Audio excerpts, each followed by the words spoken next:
Milo TV, body boom. Wait, hold on, go again. Milo TV, body boom, body beam, body bam. Yeah. Milo TV, by the beam, by the boom, by the bam. Yeah. It's here too. Okay. Milo TV, by the beam, by the boom, by the bim. That's it.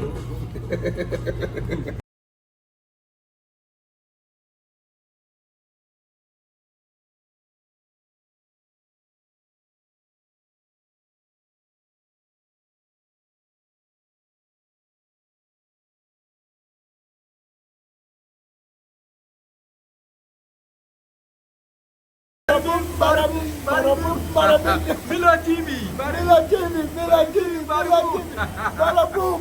TV Toronto, Canada. Subscribe if today is your first time. Like my videos, comment, and then share. Bada bim, bada boom, bada bim.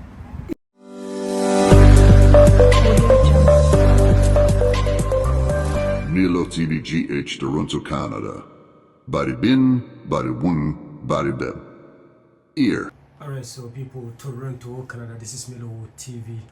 So we're having a breaking news here, and it happened to be a woman, age 33, with 2 kids. The woman intentionally took their kids, and then they all got drowned into Niagara Falls. So let's go and work the details. Evening, I'm Leah Lando, live in Niagara Falls. We thank you for joining us. Unfortunately, we begin with information about a terrible tragedy that police say happened right here Monday night. They tell me a mother intentionally went over the falls, bringing with her 2 young children. Their bodies have not been recovered. I'm going to show you where they say this happened. We've learned it happened on Luna Island. Now, that's an area connected to Goat Island inside Niagara Falls State Park. It's just a short distance from where I am right now. Police tell us 33-year-old Keonti Means, her 9-year-old, and her 5-month-old went over a safety guardrail and then over the falls. This was on around 9 p.m. Monday, and they heard from numerous witnesses over the past 48 hours. Multiple police agencies have been involved in the search. Authorities have been spotted in the park in marked vehicles and the state police helicopters, and in the water below the falls where they're searching.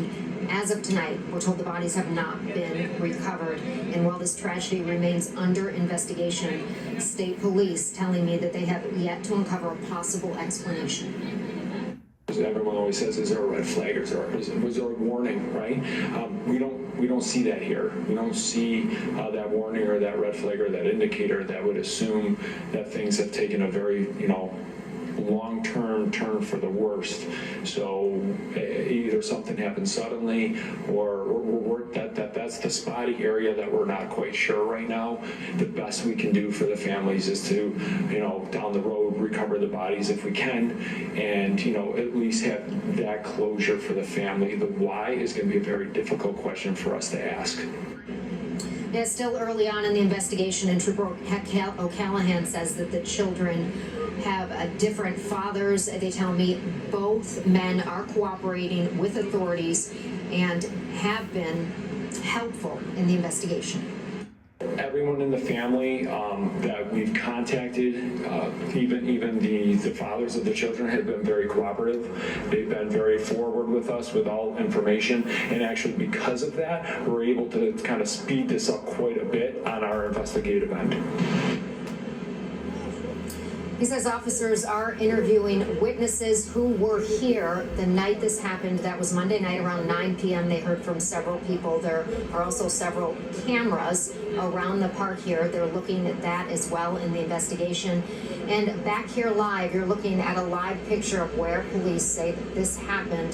There has been a lot of talk about mental health today as well. While it's still early on, they don't know what led to this. That is something that we are talking about. And Maki Becker, my colleague, is just feet away from where I am with more on that. Maki. Leah, if you've ever visited Niagara Falls State Park, you've probably seen one of these blue crisis services poles. And in each of these poles, there's a phone, and these phones connect you to a crisis hotline 24 hours a day. I spoke this afternoon with members of the Niagara County Department of Mental Health, and they shared the message with me that no one should ever feel helpless. There's always help on the other side of the line. They also emphasized you do not have to be in a state of crisis to seek out help. So we have the phones that are available in 5 different points at the state park. They're at the Rapids, the Prospect Point, Three Sisters, Luna Island, and Terrapin Point. So if someone is experiencing a crisis, they're contemplating anything about ending their life or just needing some additional support to work through, they can pick up those phones and it dials right into our Niagara County Crisis Services or the 988 line, which we are affiliated with and we do answer. Many of our callers called just to ask questions. They've been feeling anxious, but they're not necessarily in a state of crisis. They've been having some symptoms of depression, or they're seeing something in a loved one. So certainly people are able to reach out and ask those questions long before things get to a crisis stage. And that's okay. That's perfectly okay.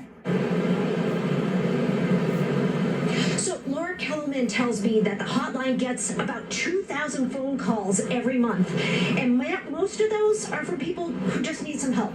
Leah?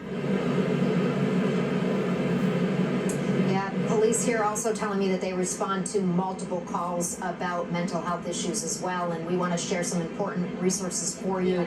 There are numbers that you can call to talk to somebody if you or someone you love is struggling. We have all of this information as well on our website, WKBW.com, as the investigation continues into what led a mother to intentionally, according to police, go over the rails here and over the falls with her 2 young children continues. We will continue to update you. For now, I'm reporting live in Niagara Falls. Milo TV, varabim, varabum, varabim.